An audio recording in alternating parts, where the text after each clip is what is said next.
নমস্কার বন্ধুরা, মামা মামির কিচেনে আমার সকল বন্ধুকে স্বাগত। বন্ধুরা সবাই ভালো আছো আশা করছি, আমিও ভালো আছি।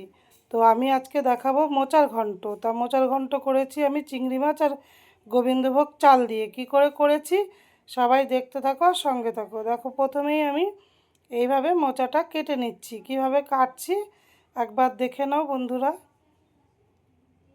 দেখো, এইভাবে মোচাটাকে ছাড়িয়ে নিচ্ছি। প্রথমে ছাড়িয়ে নিয়ে তারপরে মোচার ভেতরে একটা শক্ত একটা অংশ থাকে দেখো, আর সামনেই ফুলটা থাকে। ফুলটার এই শক্ত অংশটাকে আমি এইভাবে ছাড়িয়ে নেব। ছাড়ানো কমপ্লিট।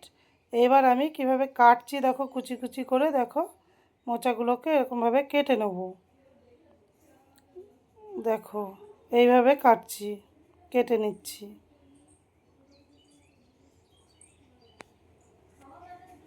সমস্ত মোচাটাকে আমি পুরোটাই এইভাবে কেটে নেব।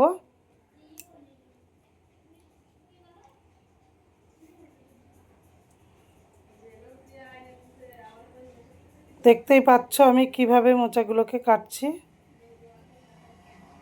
দেখো, আর ছাড়িয়ে আমি দেখো ওই যে লাইন দিয়ে সাজিয়ে রেখেছি, নিশ্চয়ই দেখতে পাচ্ছ। দেখো, এইভাবে।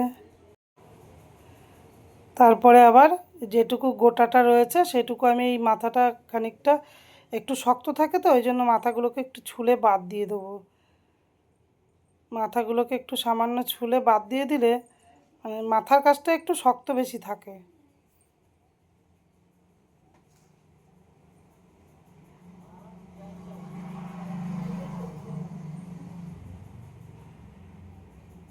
দেখো, মাঝখান থেকে ফাটিয়ে নিয়ে এবার আমি এটাকে ঝুরি ঝুরি করে কাটবো।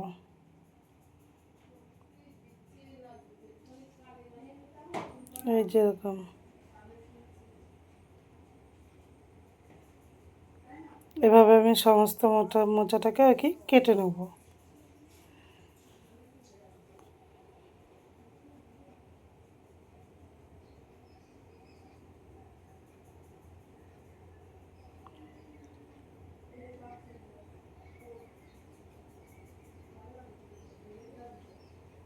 দেখো বন্ধুরা, তোমরা সবাই একটু লাইক করতে ভুলে যাও সবাই প্রায়। তো একটু প্রথমেই লাইক দিয়ে ভিডিওটা দেখা শুরু করবে। আর আমি কিভাবে কি করছি সেটা দেখতে থাকো, সঙ্গে থাকো। এই দেখো, আমার মোচাটা কাটা কমপ্লিট হয়ে গেছে। এই দেখো, এইভাবে আমি কেটে নিয়েছি মোচাটাকে। এইবার এই মোচাটাকে আমি ধোবো।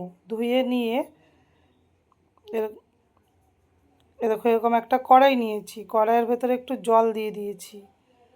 দেখো, আর ওইদিকে এই মোচাটা কিন্তু ধুয়ে নিয়েছিলাম। ধুয়ে দেখো কড়াইয়ের ভেতরে ঢেলে নিয়েছি। মোচাটা যখন আমি ধুয়েছি, অফ ক্যামেরাতে ধুয়েছি, তো দেখে নাও। এবার আমি ঢেকে দিলাম একটা থালার সাহায্যে। দিয়ে এবার হয়ে গেছে দেখো। ওই দেখো, মোচাটা দেখো প্রায় সেদ্ধ হয়েই গেছে। দেখো, আমি একবার হাত দিয়ে টিপে দেখে নেবো সেদ্ধ হয়েছে কিনা। হয়ে গেছে। এবার দেখো, চিংড়ি মাছ নিয়েছি, এর মধ্যে একটু হলুদ দিলাম, লবণ দিলাম, দিয়ে আমি চিংড়ি মাছটাকে লবণ হলুদ দিয়ে মেখে নিচ্ছি। আর লবণটা দেওয়াটা স্কিপ করে গেছি, প্লিজ কেউ কিছু মনে করো না। তো লবণ আর হলুদ দিয়ে চিংড়ি মাছটা এভাবে মেখে নেবে। আর আমি আগেই ভেজে নিয়েছি। এবার কড়াই চাপিয়েছি, কড়াইয়ের ভেতরে তেল দিয়ে চিংড়ি মাছটা আমি ছেড়ে দিলাম। দেখো, দিয়ে আমি একটু সুন্দর করে চিংড়ি মাছটাকে ভেজে নেব। দেখো, এভাবে নাড়াচাড়া করে আমি চিংড়ি মাছটাকে সুন্দর করে লাল লাল করে একটু ভেজে নেব।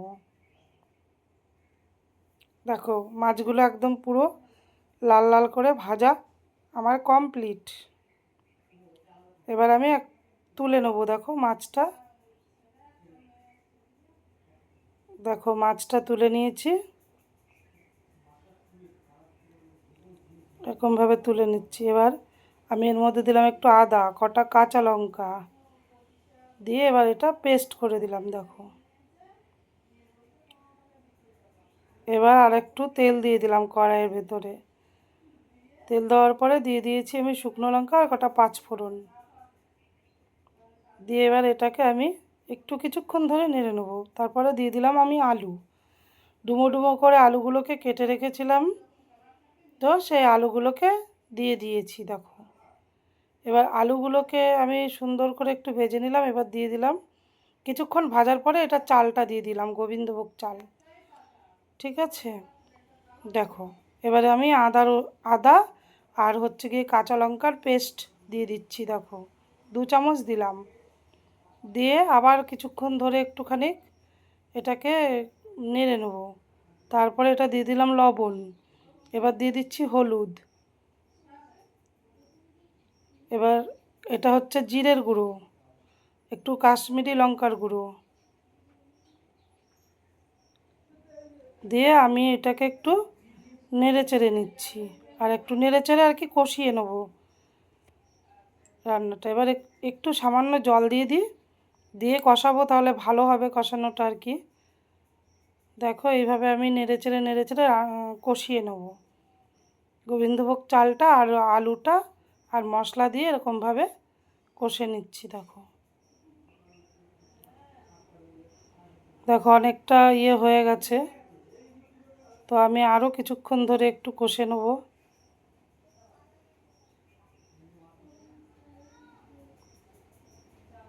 দেখো এবার আমি দিয়ে দিলাম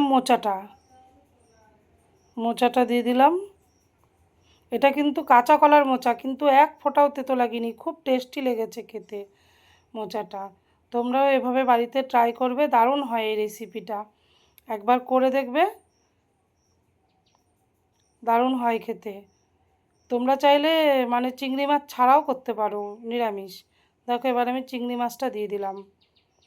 তোমরা চাইলে এটা নিরামিষও করতে পারো, নিরামিষও খেয়ে দেখবে অসাধারণ লাগে। দেখো একদম পুরো ভাজা ভাজা হয়ে গেছে। এবার আমি জলটা দিয়ে দিলাম। জলটা দিয়ে মানে পরিমাণ মতো জলটা দিয়ে দেবে একটু, যাতে চালটা একটু সেদ্ধ হয়ে যায়, তাহলে ভালো লাগবে খেতে। এবার দিয়ে দিলাম আমি একটু চিনি, আর এটা দিলাম আমি গরম মশলা। ঠিক আছে, একটু চিনি মানে খাবারের স্বাদটা ব্যালেন্স করার জন্যই চিনিটা দেওয়া, তো দিয়ে দিয়েছি। আর গরম মশলা দিয়ে আমি আবার কিছুক্ষণ এটাকে রান্না করে নেব। দেখো আমার রান্না প্রায় কমপ্লিট হয়ে গেছে। আর আমার রান্নাটা কেমন হয়েছে সেটা তোমাদের সুন্দর একটা কমেন্টের আশায় আমি বসে থাকবো। কেমন হয়েছে আমাকে একটু কমেন্ট করে জানাবে। তো আজকের মতো এখানেই শেষ, তো আমি রান্নাটা এবার তুলে নিয়ে নেবো। আর আমার চ্যানেলে যদি কেউ নতুন বন্ধু এসে থাকো, তো প্লিজ আমার চ্যানেলটিকে একটু সাবস্ক্রাইব করে আমার পাশে থাকার অনুরোধ রইল। টাটা, বাই বাই, ভালো থেকো, সুস্থ থেকো আর সাবধানে থেকো, টাটা।